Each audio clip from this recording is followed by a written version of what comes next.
Today, Monday, January 18, 2021, is Martin Luther King Jr. Day, a federal holiday observed on the third Monday in January to remember the legacy of the iconic civil rights leader.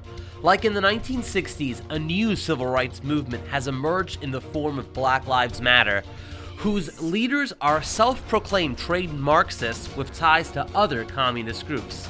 Today, we'll examine Dr. King's ties to communists in this episode of Anarchy in America with Christian Gomez.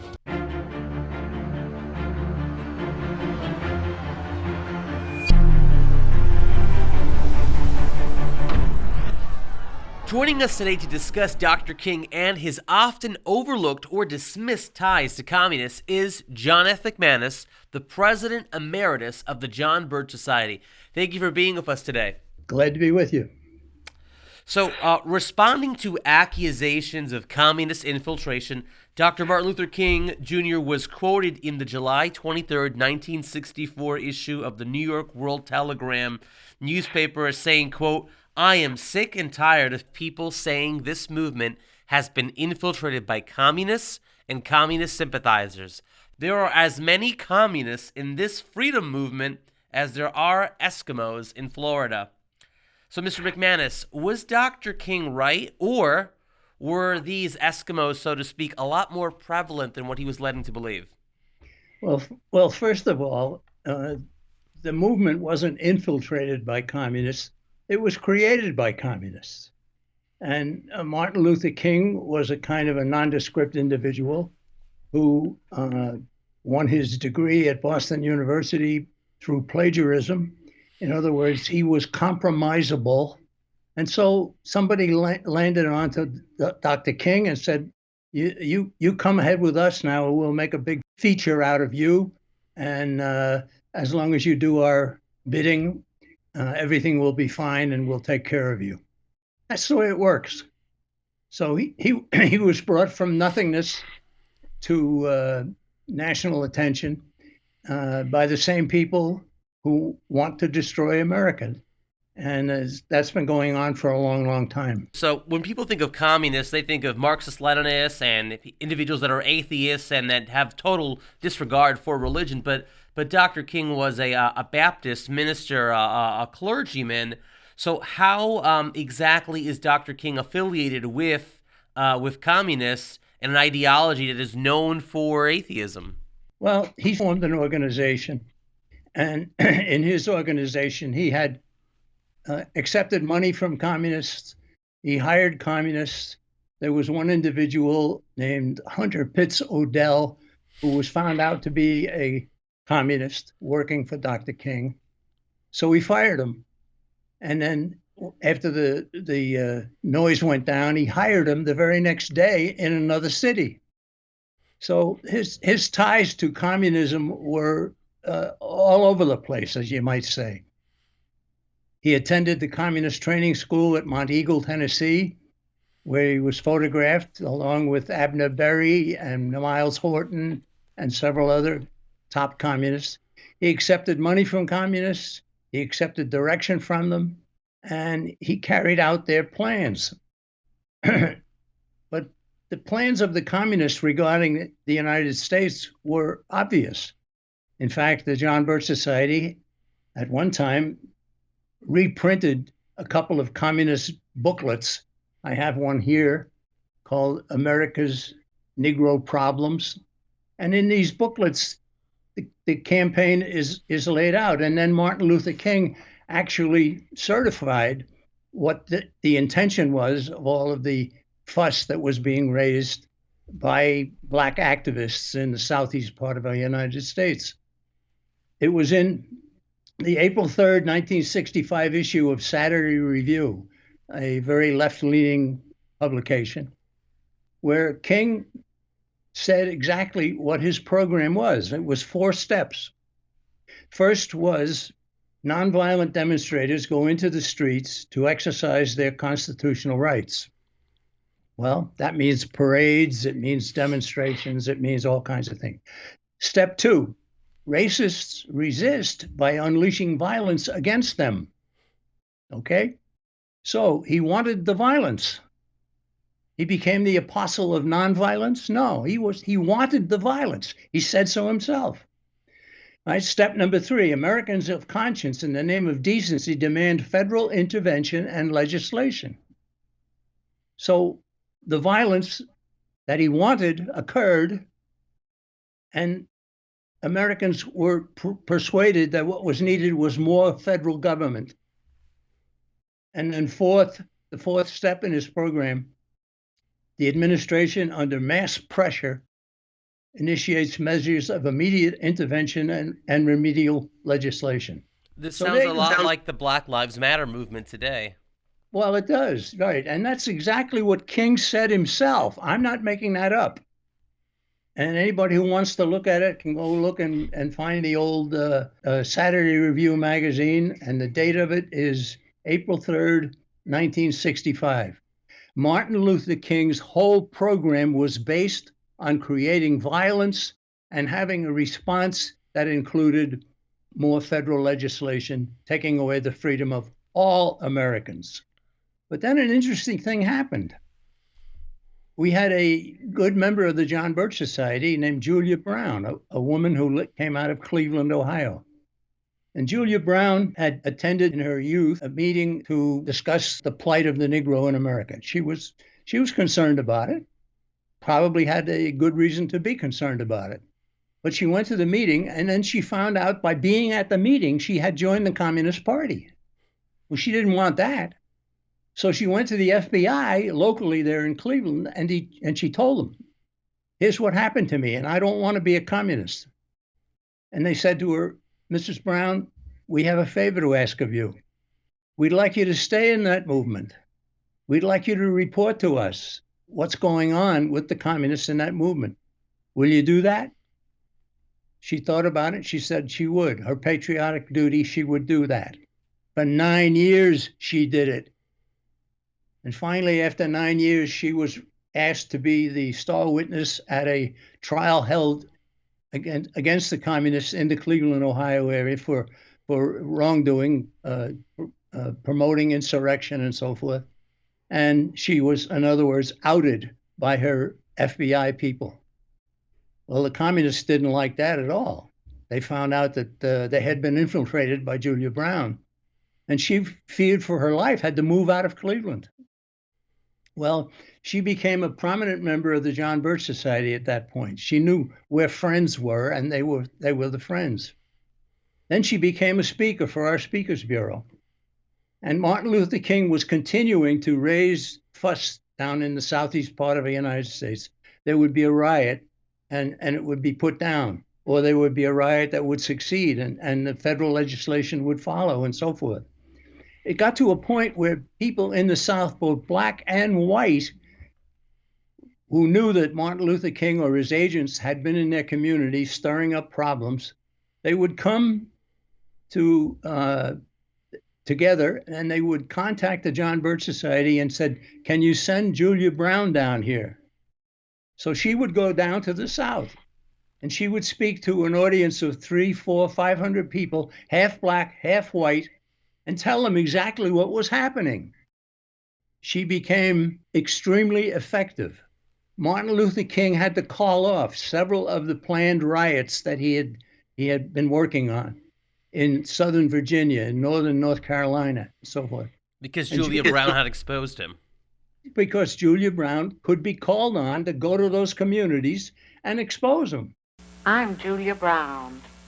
For 9 years, I was a member of the Communist Party, serving as an undercover agent for the FBI.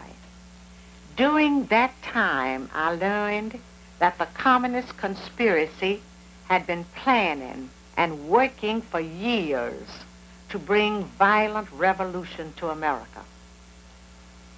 It was to be a communist revolution. But the great majority of the American people would not be allowed to realize that until it had already happened. If all goes according to the communist blueprint, Americans will believe that the chaos and violence has something to do with civil rights. Our enemies were quick to find our weakest point for their attack. They knew that racial differences could provide them with an excellent wedge to divide our people. Their strategy simply has been to keep hammering on that wedge, to drive it deeper into our social structure, to open all wounds that have long since healed, and deliberately to create new ones wherever they can. And it worked. It got to a point where Martin Luther King's people went to a town called Lincolnton. I think it's in northern North Carolina. And the head of the black community in that town met these people from the Martin Luther King Southern Christian Leadership Conference, or whatever they called it, and begged him, don't come here. We don't want you here. No, everything's fine with us, with the white people. We're getting along fine. We have a nice community. We don't want it burned down. We don't want demonstrations here. We don't want people shot and so forth. In other words, you, Martin Luther King agent, get out of here. Right? Essentially, he wasn't needed there. People there were both the black and white communities. They were getting along quite well, but King was trying to go in and divide the people, which is the first tactic of anarchy in America that the communists tried to employ. Well, it was the first tactic, and what King said was his policy, and I've quoted that already. So, what happened at that point was Martin Luther King became more worth to the communist attempt to destroy our country. He became more valuable dead than alive. As a martyr. Yeah, and he was killed. He was killed in Memphis, Tennessee, when he was involved there in a strike of people working as garbage collectors, I think it was. And they eventually found a man. They accused him of being the man who killed Martin Luther King and so forth. But then King became a martyr, and then there was the message that we got to have a national holiday in honor of the late great Martin Luther King. Julia Brown was still alive. Julia Brown came to a meeting of the John Birch Society held in Washington, D.C., during the period when the holiday was being discussed. And she begged congressmen and senators, don't do this. Here's the truth about Martin Luther King. And some of them listened, most of them didn't. So we got the holiday. Her speech, one of her famous speeches was called Americans Stop Thinking Like Communists, right? That speech was entered into the congressional record by Congressman Larry McDonald. And it talked Julia Brown in her own voice, in her own way of thinking things through. The title of the talk that she gave was Americans Stop Thinking Like Communists, and stop doing what communists want done. And what they wanted done, she kept saying, was they want to continue to divide America, not to have Americans live side by side with each other. So we eventually got the holiday. Incredible. It's an incredible story to know exactly what happened. Now, we had a movie that was produced for the John Birch Society by some of our people, and it was called Anarchy USA. And it went through the process of what was going to happen, what had happened already, and so forth. I had an interesting thing happen. The Belmont headquarters of the John Birch Society at the time is just a short distance from downtown Boston. Well, somebody from Boston University, where King had attended and gotten his degree, called and wanted to know, they'd heard about the film, would somebody come and show this film to the divinity students at the Boston University School, ministry school. I got to be the man showing the film, right? So I brought the film down. They introduced me. They told everybody, there were 30 or 40 students there. They told everybody who I was from the John Birch Society. I'm going to show my film. And the intention was to mock the film, show how bad the film was, so how wrong it was, and so forth. So we played the whole film, and after it was over, there was dead silence. And I said to the moderator of the program there, I said, I'll be happy to try to answer any questions you might have. No, Mr. McManus, please button up your film and get the heck out of here. He didn't say it in that many words, but that's what happened.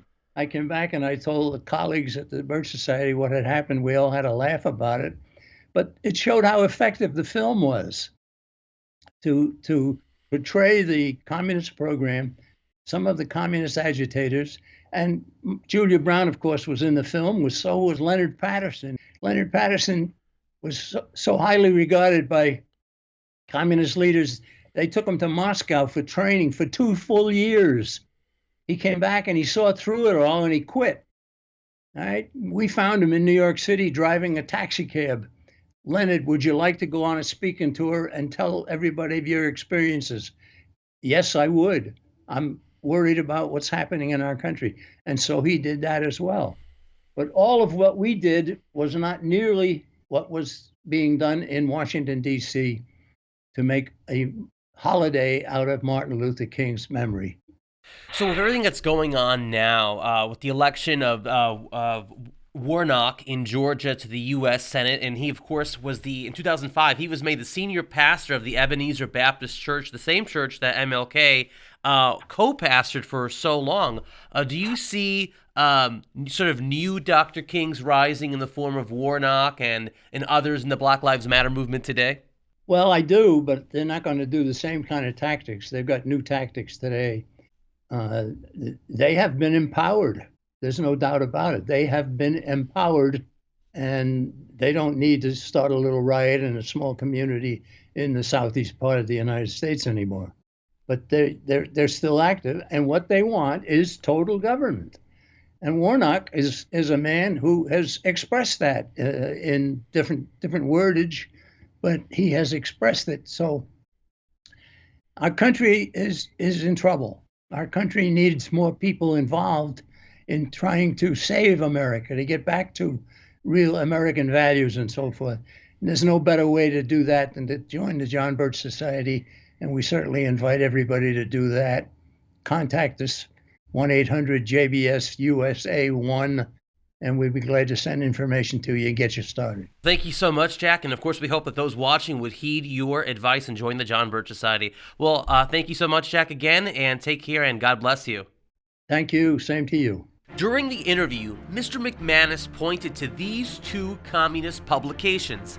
In the very last sentence of The Negroes in a Soviet America, it reads, "Join the Communist Party. Help create the powerful great vanguard which is leading the masses towards socialism." Make no mistake about it, the real aim of communists isn't communism, but socialism, which is total government. And it's this very increase of government that King in the 50s and 60s and people like Senators Raphael Warnock, Congresswoman Alexandria Ocasio-Cortez and Cori Bush in the House, and BLM today wish to take America. To help expose and defeat this communist push towards socialism today, we invite you to membership in the John Birch Society. Until next week, stay safe and God bless.